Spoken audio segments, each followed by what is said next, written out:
If Trump wins in November, I think American aid to Ukraine is very much in question. And I think the Ukrainians look at our calendar and say, this may be the moment to take the chance, the risk of this operation.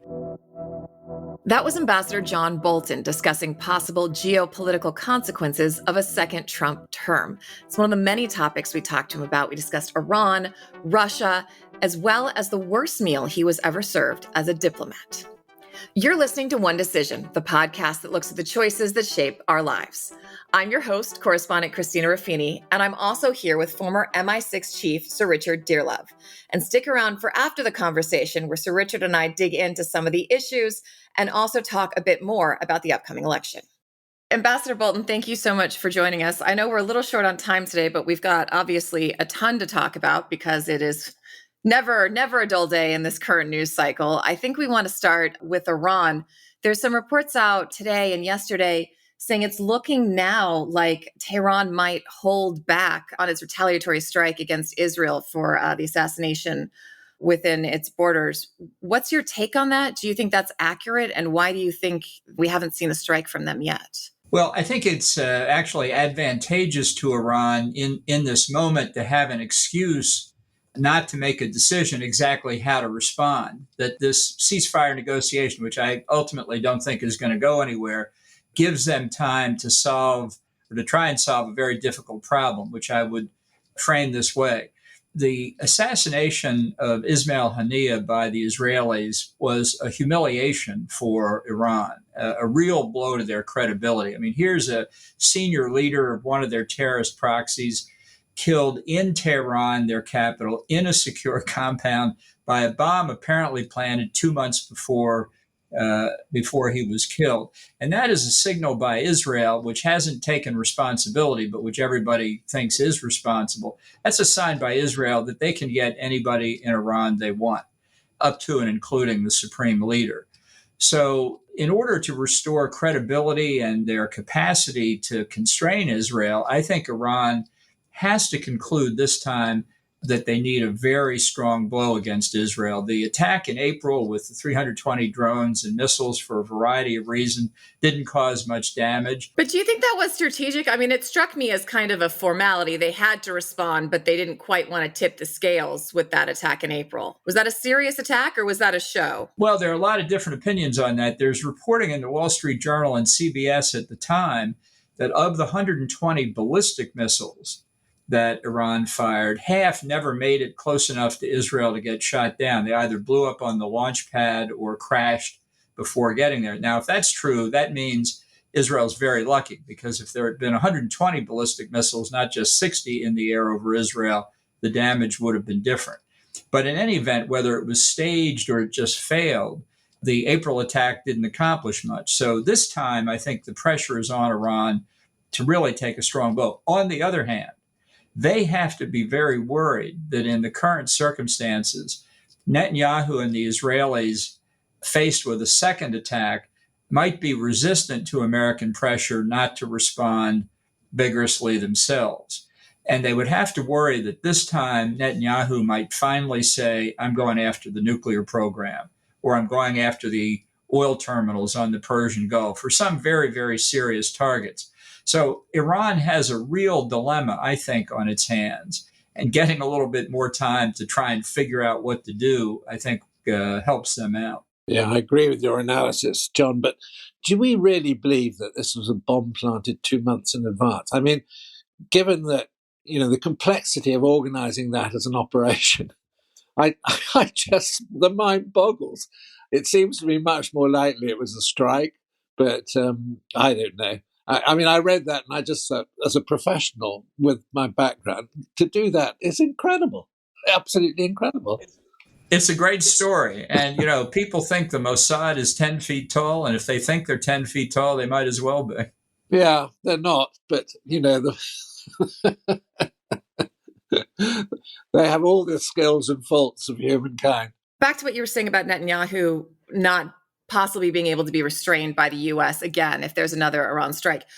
I wonder, does he really have a reason not to do what he's kind of always wanted to do and go after those nuclear sites? Because if you think about it, The relationship with the US is strained. He's kind of losing allies. It doesn't seem like he's going to restrain necessarily is going to benefit him anymore. Is that the calculation you think he's working on, that I might as well do what I want because at this point, he might be going it alone? Well, it's a factor, that's for sure. And, we tend to overemphasize this in the States, but I think our election in November is very much on his mind. Netanyahu hopes that if Trump wins, he'll have somebody more willing to allow Israel to take stronger action. Biden, by definition, only has a few months left, but we've seen in Kamala Harris, I think, a likely more pro-Palestinian, less pro-Israeli position than the Biden administration. So if he takes strong steps in the next few months and Harris is elected president, he has to worry about the start of a new relationship with a new American president. So I think he's got to keep that in mind. But I think on balance, given that we're coming up, hard to believe, we're coming up close to a year since the Hamas attack on October the 7th, that at some point Netanyahu is going to take the risk because of this existential threat that the Iran nuclear program poses for Israel. Why does Blinken keep saying, John, that they're close to some deal? Because it seems to me, in terms of the evidence, that the gap is as big as ever, that there's really no significant progress, and that, Hamas are still making completely unreasonable demands around the circumstances for a ceasefire, and yet, the administration's sort of claiming that one is close. It seems to me so misleading. Yes, I think that's right. I think it's part of their information warfare, really, within the United States. They've wanted to get the Middle East and Ukraine off the front pages of American newspapers because the ongoing wars there show that the world is not a terribly safe and secure place. And that interferes with the campaign against somebody like Trump. But, events in the rest of the world proceed no matter what our campaign dynamics are. But I think this latest effort, when they say, well, the U.S., Egypt, and Qatar put up a bridging proposal, Israel's agreed, now we just get Hamas to agree. Blinken said in his visit to Cairo that once the bridging proposal is agreed to, then, experts have to work out how to operationalize it, which is diplomats saying, well, we found a form of words that work, and now some bunch of people in overalls have to get their hands dirty and actually make it work. There's no deal here, as far as I can see. They hope to have a deal, but there's no deal at the moment. Is there a deal to be had? Is this a solvable problem? I mean, it's been decades. It's only gotten worse. I mean, I've covered this a lot. I've talked to the Qataris. I've talked to, the Egyptians. I've talked to the US. And it's like talking to people with three completely different sets of facts half the time. How does this happen? Is there a conclusion to come to in this conflict? Well, I think there might be some kind of temporary halt at some point, but that's not really what Hamas wants out of this. They want a permanent end to the war, and they want Israel out of the Gaza Strip, which I don't see happening. I think the problem for the U.S. in particular in the Biden administration is it refuses to see the big strategic picture in the region. I really do believe that all of this is part of the Iranian Ring of Fire strategy against Israel. And by the way, a strategy that would also work against the Gulf Arabs at a time Iran might think appropriate. I don't think it's going terribly well for Iran, but I think it is part of a larger picture. And quote unquote, solving the Gaza problem doesn't solve the bigger problem. And it just means that we're postponing or redirecting the hostilities. And until you see, as Al Haig used to say, go to the source here is Iran. It's not just Hamas. I also agree with you on that. But what absolutely surprises me in terms of the continuing coverage of Gaza is there's just no discussion of Hamas's use of the civilian population as a constant shield. And I find that very striking. It's not really covered in the States. It's not covered here in Europe. But it's the reason why this war is so ghastly. Exactly. I mean, it is the war crime here is Hamas spending billions of dollars for an underground tunnel network that has defied. I certainly had no clue it was as big, as extensive, as sophisticated as it is. They've taken that money, instead of using it for economic development for the people of Gaza, they've built an underground fortress, and they're using the civilians in Gaza as human shields. There are a lot of rumors that Hezbollah has built a similar kind of network in Lebanon. I don't know that there's evidence for that yet, but that would be a further complication for Israel. And until people see and really understand what the nature of these terrorist groups is and what they're prepared to do, what Iran is prepared to provide to them in terms of support, intelligence, and direction, really, we're picking at aspects of the problem. We're not trying to solve the whole problem. All right. Well, to defend my profession slightly here, I think one of the problems is, frankly, lack of access. I mean, if you want people to have a full picture of what Hamas is doing on the ground, then let journalists go see it. Because right now, we are relying only on Palestinian fixers, Palestinians, friends, and colleagues who I think many of them have done a damn good job, but it's also hard to stay objective when, your house has been flattened and you've lost 4 grandchildren. The other thing, as I would ask you guys, is this is accurate. They are using civilian hospitals, schools, as terrorist strongholds. However, if they were doing that in DC, right, if underneath my apartment building, there's a terrorist organization, it would not be an acceptable solution to come in and flatten the apartment building with everyone in it, come what may, to get rid of the threat. So why is that an acceptable approach in Gaza? Well, I don't think that's what the Israelis have been doing. We have urban warfare experts at West Point who have looked into the combat in Gaza since October the 7th, who have said that the Israeli efforts, from giving advance notice to moving people out to all the variety of things they've done, probably exceeds what the U.S. did in Afghanistan and Iraq when we engaged in urban combat in a number of locations. It's a cruel calculus, and that's why I view Hamas as particularly barbaric, because if you allow the use of human shields, you're giving the terrorist a veto over Israel's right of self-defense. And that can't be the right answer. It's not a good answer when civilians are put in the middle of anything. But this is their conscious strategy. 500 years of the development of the law of war in the West is separate the civilians from combat. That's where it's imperfect, I acknowledge it, but that was the theory.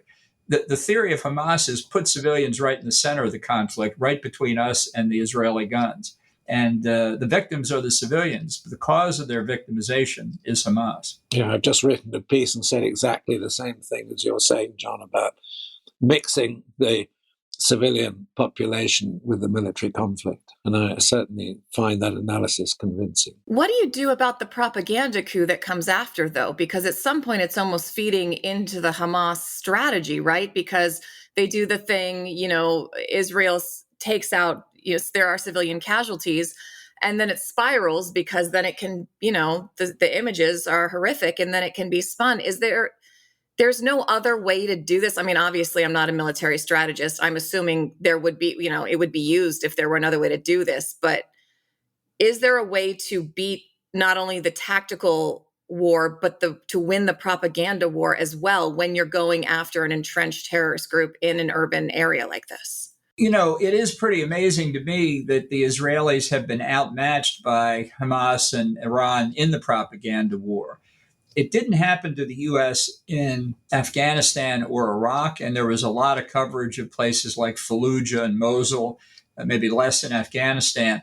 The difference is that the U.S. and UK forces in particular in the Middle East embedded reporters with combat troops, and it was not easy in the military psychology. That's not something they were particularly used to or happy about at the beginning.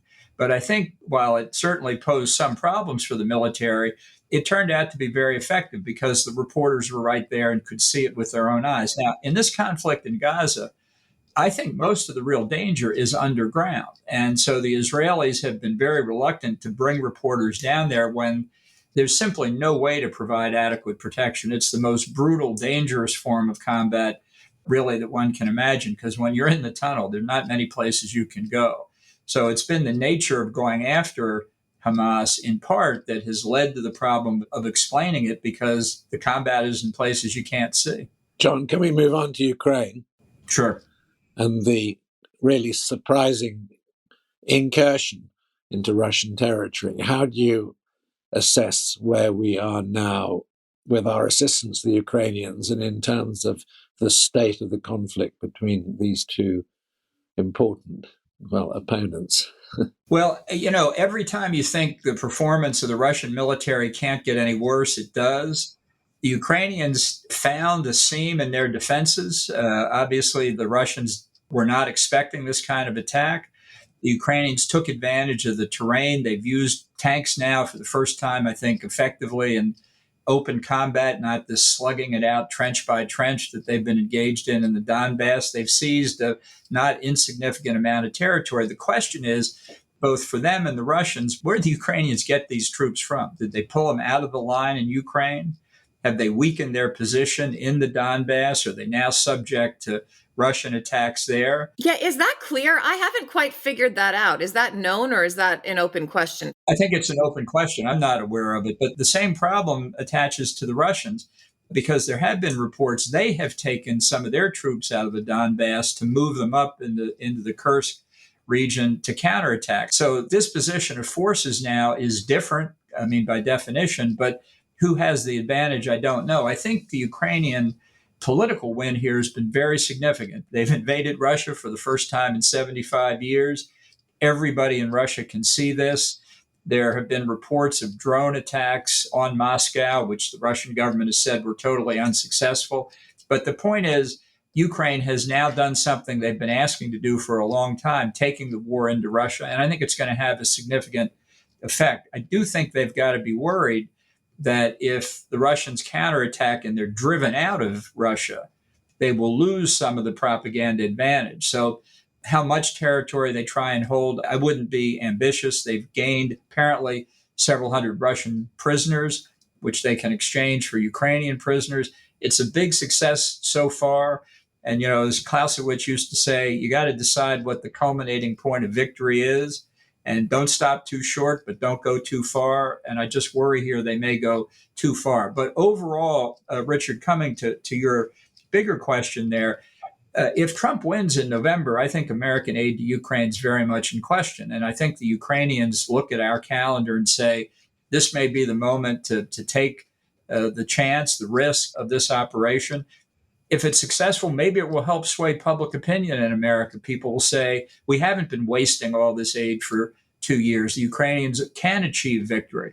I think that's part of their reasoning. So far, you know, knock on wood, it looks pretty good, but there's no guarantee that somewhere in the Russian military, there's not a competent commander who can turn this to Ukraine's disadvantage. I'll be interested if they can find one because they haven't found one yet. I wouldn't say Putin's grip on power is loosening, but isn't it getting, as it were, more brittle?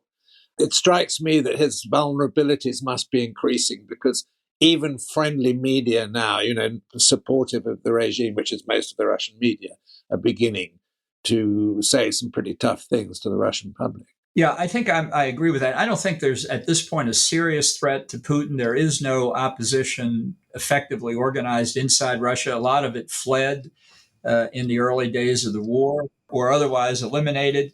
But I think it's a question not just of Putin here, but the whole regime. I mean, this isn't a government. It's a criminal gang as much as anything else. So if there's a political crisis in Russia, I think the whole government could collapse at some point. I mean, Putin along with it. But it's really regime threatening if they don't get their act together. I asked General Petraeus this last week, but I'm curious to get your take. The Russian middle class and the Russian political class has really not felt the impact of this war because of who makes up the Russian military, because of the distance.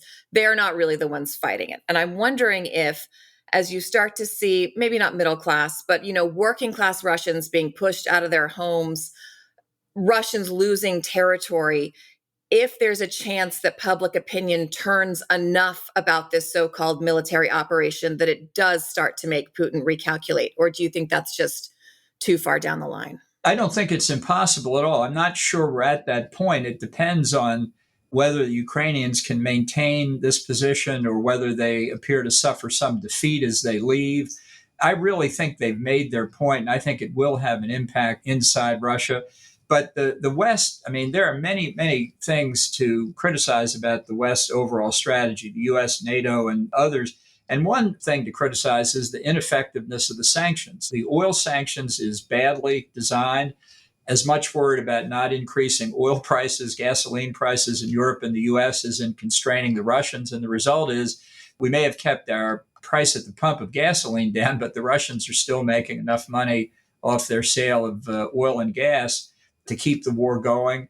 A lot of Russians feel generally insulated from the war economically. But when it comes home and you see Russian civilians fleeing areas where Ukrainian troops have come in, as those images get around Russia, that will have an impact. That is what touches the average person. John, the last time we spoke, you said some pretty striking things about Trump's lack of suitability to be president of the United States. And I remember that very, very clearly. But I think one of the key questions now for someone not in the United States is Kamala, politically worth the cost of defeating Trump, given that she's now his opponent. I mean, for example, looking at her from my perspective, she has no experience on foreign policy and security issues. But on the other hand, this appearance at the convention, there's a lot of enthusiasm for her. Yeah, she doesn't have much national security experience. She has sat in NSC meetings at the White House now for 3.5 years during the Biden administration. The carefully planned leaks of what her role has been is that she's asked tough questions. She's a former prosecutor. She knows how to do that, but she hasn't really tipped her hand.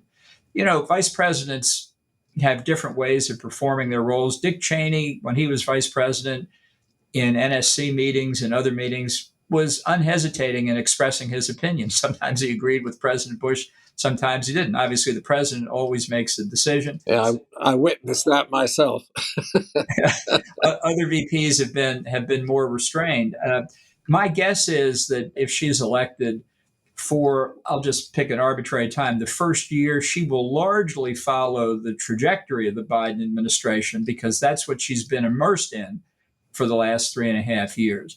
But as she brings her own people into the top jobs, as new circumstances in the wider world affect the table that's set in front of her, her policies will evolve. But I couldn't predict what direction. I just think it's given her an experience. I think of Harry Truman after Roosevelt, not that I'm comparing either Biden or her to those two presidents, but Truman basically tried to follow what he thought Roosevelt would have done. Now, Harris will have been elected on her own right, but her thinking is constrained by what she's seen. And the real question is, who does she have around her? I don't think it will be the same cast of characters we see now in the Biden administration, but who will they be and how will they affect her and what other new challenges are going to come up in the meantime? Are you voting for the Democratic ticket? No, I'm not. I'm going to do what I did in 2020. I live in Maryland, so you can write in names. In 2020, I wanted to vote for a real conservative Republican, so I wrote in Dick Cheney. And I think I'm going to vote for Dick again in 2024. So respectfully, I don't think his odds are great, but I wish that ticket the best of luck. It's a long shot. But in terms of your political wish expressed previously, it looks less likely now that Trump could be victorious, whereas we were all sitting there thinking, how the hell is he going to be stopped?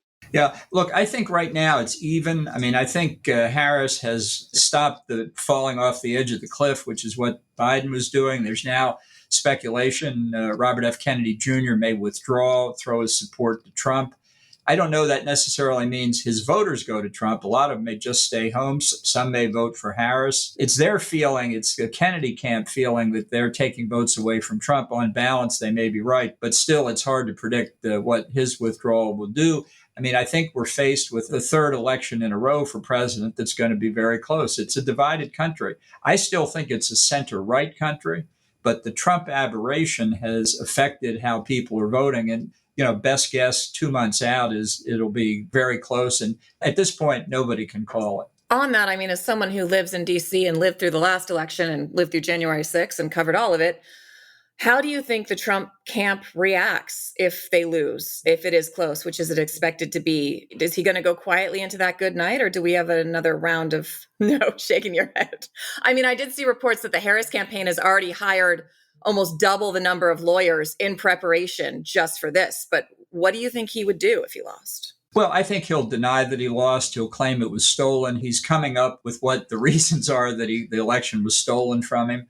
I think people who are concerned about the possibility of a Trump challenge should be in court now saying, look, one claim he's making is there are a lot of illegally registered illegal aliens in the country who obviously can't vote. Well, if you're concerned about it, go into court now and say, we want judicial supervision to make sure that only American citizens are registered and eligible to vote. That's what Republicans should be doing. That's what Trump's campaign should be doing. Don't wait till after the election. I do think that it's important to understand he's not the president now. He tried to get the Justice Department to weigh in on his behalf in 2020. They wouldn't do it. He's just sitting at Mar-a-Lago now. The Biden administration controls the Justice Department. People are more alert to the possibility of what he did leading up to January the 6th in 2020. He couldn't steal the election when he was sitting in the Oval Office. I don't think he'll be able to do it sitting near the swimming pool at Mar-a-Lago. But the turmoil and the chaos that he'll call will be more damage inflicted on our institutions and citizen confidence in the government. It's not going to be pleasant. I don't think it will succeed, but I do think it has the risk of causing damage. I like the idea of you juxtaposing Dylan Thomas with Trump, saying, do not go gently and do a good night or whatever. I gotta wrap our American education system here. What can I tell you? Ambassador, we've only got 3 minutes left, and we've been trying to end on a slightly lighter note. So I wanted to ask you, what is the worst meal you have ever been served on a diplomatic trip? Where was it, and what did you eat? I think the distinction goes to Uzbekistan. When I arrived there in a couple months after 9/11, we had some issues. We wanted to do things out of Uzbekistan, and they gave me a kind of reception when I got off the plane in the evening. And it had delicacies like horse meat and things like that. And it was a little bit tough after a 20-hour series of flights from the United States, but I did make it through it diplomatically, and I can say that I've eaten horse meat. So there. Oh man, you can't say no, right? You gotta eat the thing they serve you. Tastes great. Can I interject the account of a meal in Saudi Arabia when I was with Tony Blair? And we arrived late in the evening, but they had to have a state banquet. And we were sitting along on the top table with Fard was still alive. And we had a state banquet which lasted 20 minutes. Every time you picked your fork up to stick it in the food, the plate was whipped away and the next course arrived. So we just saw a succession of plates whiz past our faces without eating anything at all. Good for your diet. It was the most bizarre meal I've ever been to. It was just extraordinary. Listen, it was all televised as well. They were on a schedule. They wanted to make sure everybody got to bed in time. I actually had the same horse meat in Uzbekistan, and I don't eat dark meat. I only eat chicken and fish normally, but again, unless it's served to me. But I was in Haiti after the earthquake, and we were staying with a family, and there'd been a chicken running around all day. And I remember thinking, that's the skinniest GD chicken I've ever seen in my life. And then we got back at the end of the day, and it was on the table for us, but they'd only plucked about half of the feathers out. And so it was still like half covered in feathers and this skinny chicken. And we were all quite ill, but we were very grateful for the protein. So on that note, Ambassador Sir Richard Dearlove, thank you so much for your time today. Glad to be with you. Cheers, John. Thank you. All right, Sir Richard, that was good. Went through a bunch of topics. You know Ambassador Bolton pretty well. What's your initial takeaway? Well, I think he's always cogent in his analysis and very clear thinking. I certainly agree with him in terms of what he was saying about Iran and Gaza and where we are. And I'm also struck by the way he, rejects any question of a ceasefire being agreed at the moment, because a lot of credibility is being invested in that by various people trying to negotiate it, and I just don't see that it's a possibility. And so I feel as he's always realistic, and whether you agree with John or not, he's a realist and very sort of pragmatic in his analysis.